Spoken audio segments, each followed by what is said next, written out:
Got a Series 1 330 GT2 plus 2 at the shop. Pretty nice car, and it was restored a few years ago. Francois and I did the mechanicals on this and helped the owner. We did the engine. We did consulted on it. I helped him put the car together and advise as far as mechanical stuff. But the owner at the time basically restored this car himself, painted it, had the interior done, and did a lot of the details. So current owner has it and wants to have me kind of go over it and decide what he wants to do. He's thinking about taking it to a show like Cavallino, and wanted me to go over it and see what I thought.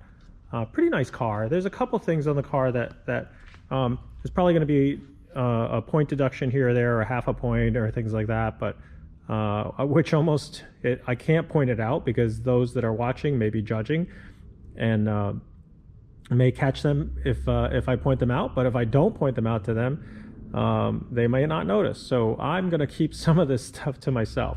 But generally, I'm going to tell you that I'm not trying to hide a lot on this car. This car is in very nice shape. I mean, I actually really like it. I think the interior, this pumpkin colored interior, is very handsome, and it goes really well with this dark blue exterior color. So, and I think it has, as I say, it has really nice eyeball to it. So in other words, it's stunning. I mean, the really nice color combination, and well detailed in a pointed car. I don't see a lot of things missing on any of this stuff. I mean, like I said, I was involved with making sure that the owner, when he was doing this car, that it was kind of done the right way. Here, let's take a look at the engine compartment here. And again, same thing. I don't really see anything that's missing. There's a couple little stickers here and there that I think I'm going to address that are missing, but the rest of the car, as far as the finishes, the details, they're all there. It even has this correct trim piece, which is plastic, that goes around. It's a square cut piece that goes around. That's often forgotten, or at least people don't know that's a plastic piece as opposed to a rubber piece. It's got the correct Pirelli stickers, and it's got the right CAD plating, white CAD plating on the prop rod. These springs are painted black. Let me get a light, and then that way we can look a little bit closer. So with the light, you can see a little bit more of the details that I see, but there's a little bit of surface rust which I might clean up on the steering knuckle, but yes, it's supposed to be bare steel, and the steering box is correct, where it's painted semi-gloss black. Let's see, like it's missing the little tag on where that little hole is. That we'll have to figure out, how to put that back. Let's see. It's got the right sheet metal. It's got the right hood pad, which is this mylar finish. It's got the hook, which is also in white CAD. Let's see what else.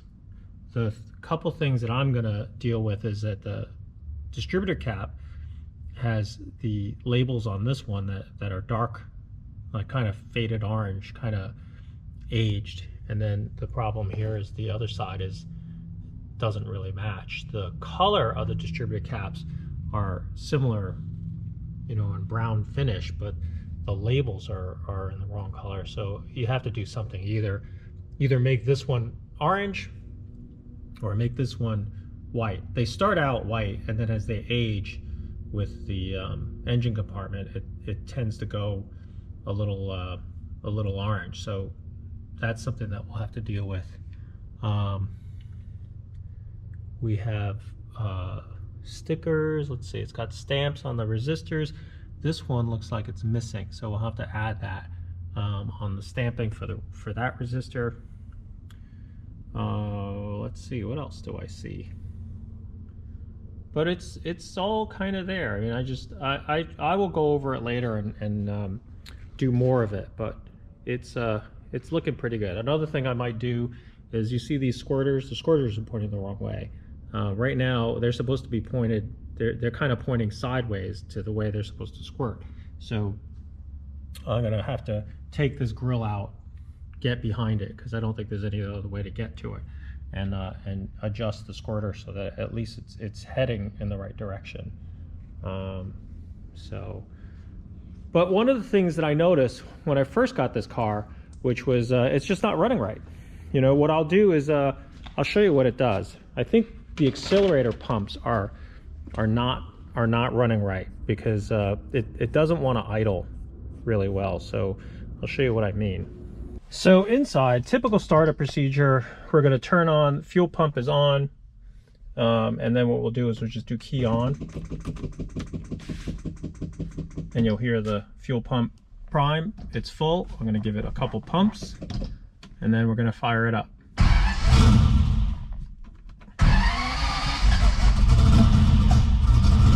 So what I think is happening is, I think the accelerator, one of the accelerator pumps are not running right, because I can idle it almost there, but the second I give it gas, here, if you watch my foot, it falls flat on its face.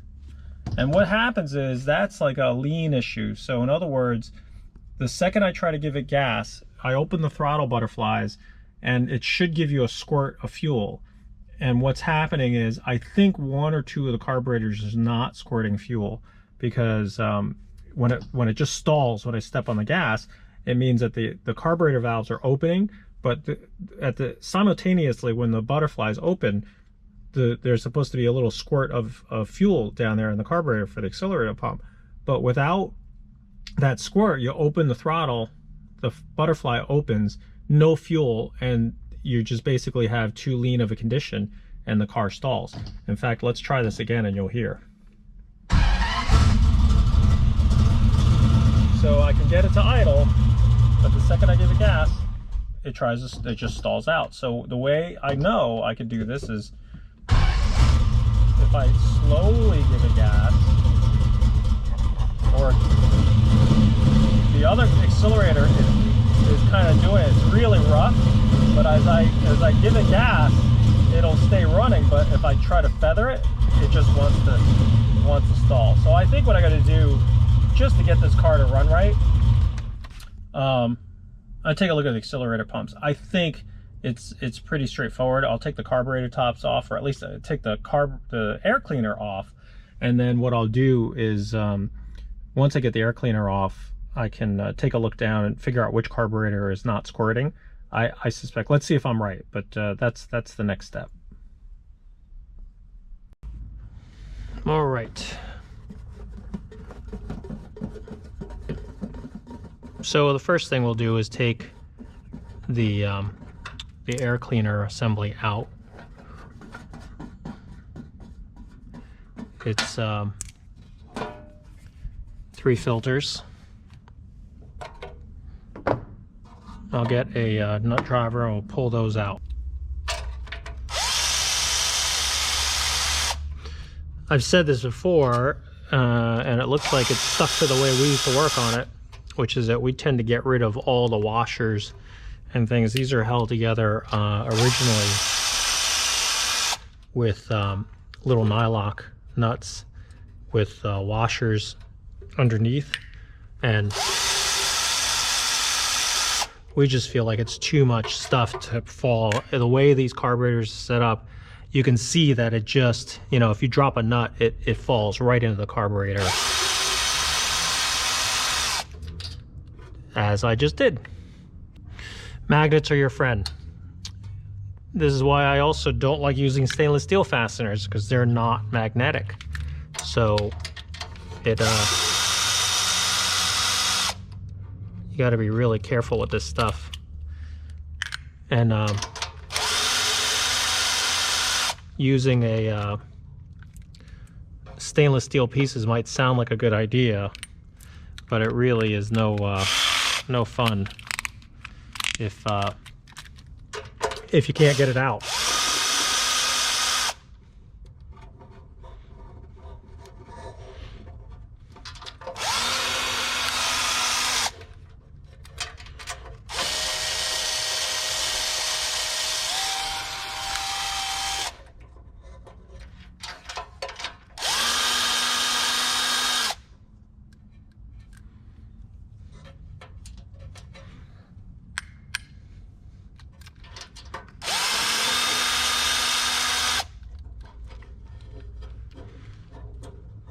Okay.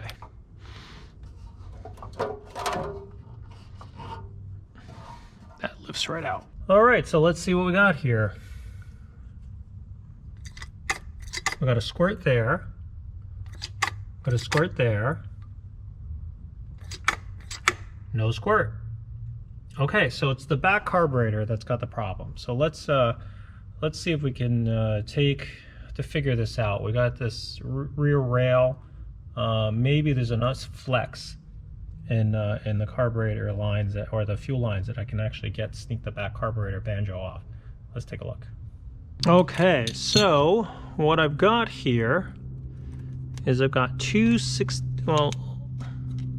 what we'll do is we'll take this off, the filter off, and let me see if I can actually take, if there's enough flex here. So it's a 16 millimeter as I thought. So we're going to take this and we're just going to crack this open. Ooh, somebody's really tightened the hell out of this one. So I'm going to have to get a 24 to hold the back nut.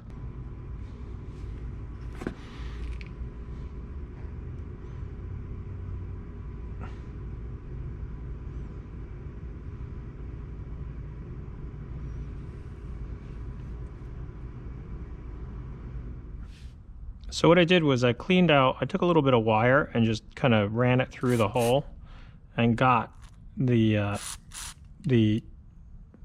holes opened, and now they're clear. So what we'll do is we will put this back in, put this gasket in first, carefully placing it there, making sure it doesn't fall.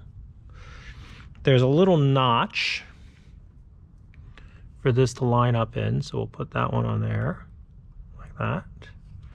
It lines up in the notch, so it makes sure that the squirter is pointing in the right direction. We'll put this gasket on here on the little check valve, and we'll drop this in. Start it.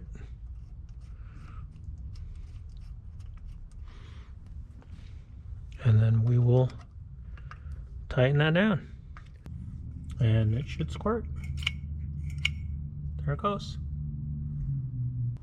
What I'd like to do is try to figure out what all this junk is, because that's what I think is the problem, is all this stuff gummed up the carburetor. I'm going to put a new gasket in, see what we can do.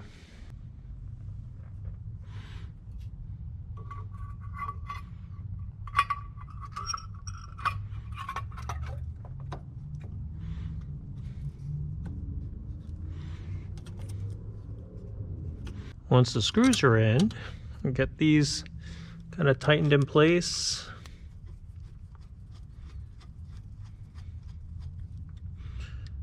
Not gonna really get them tight until I kind of get that fitting in place, so that way we can get. So without the accelerator, the rear accelerator, you could see why that engine was falling flat on its face. A third of the cylinders weren't getting enough fuel to keep the engine running, so it was out of balance.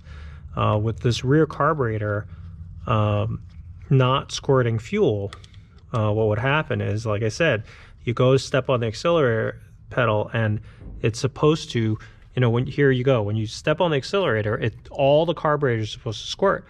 But with the back carburetor not squirting, you had all the front carburetor is ready to go, and the rear cylinders are looking for fuel, and there's no fuel. So that was exactly what I predicted was going to happen. Let me get a gasket for the front. I'm going to match this one, get rid of this guy. This guy looks like it's been used enough times.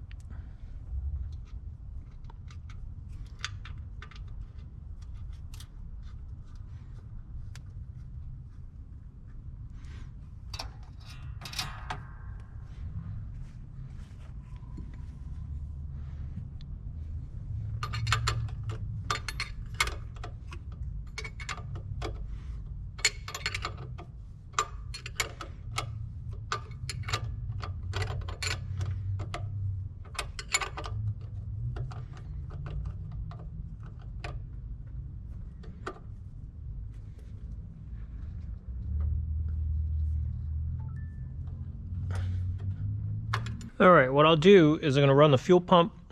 We're going to check to see if we have any leaks, and see how it looks. So let's first run the fuel pump. So what I usually do is turn the ignition switch on, and then that way fuel pump is on, and I can actually control the fuel pump from the engine compartment, because if I see a leak, it's easy to shut the battery off from over here. And so far, it looks dry. So that's a good sign. I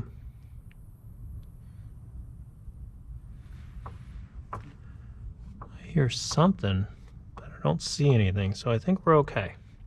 So let's fire it up.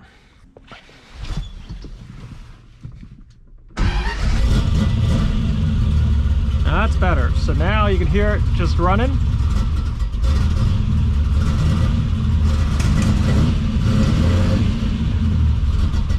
Oh, it's still a little, no. It still does it. So let's see what, let me let it idle.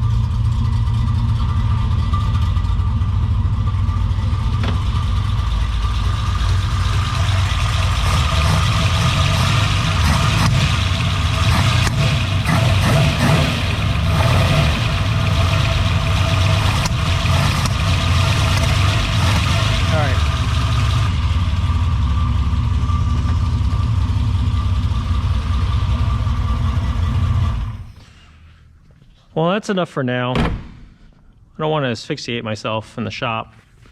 Tomorrow what I'll do is I'll get the engine over to the door. Maybe I'll take it out for a drive, get it warmed up. I mean, it's kind of hard to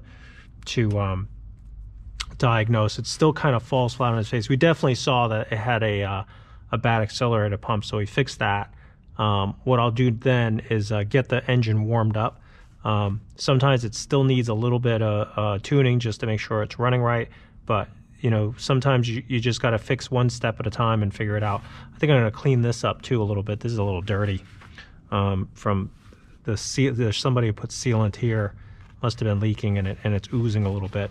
So let's clean that up. But at least we saw it. We knew that it was a problem with the accelerator pump. We found it. So on to the next step.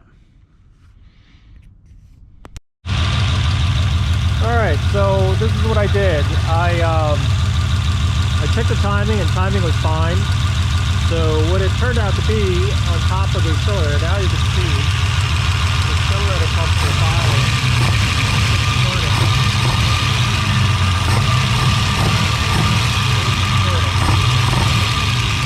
And the idle mixtures are just a little lean, so that's why it was falling a little bit as well. So I made an adjustment there, and seems to be running pretty well now. So from inside the car, it's got a lot better throttle response, and everything seems to be working the way it should be.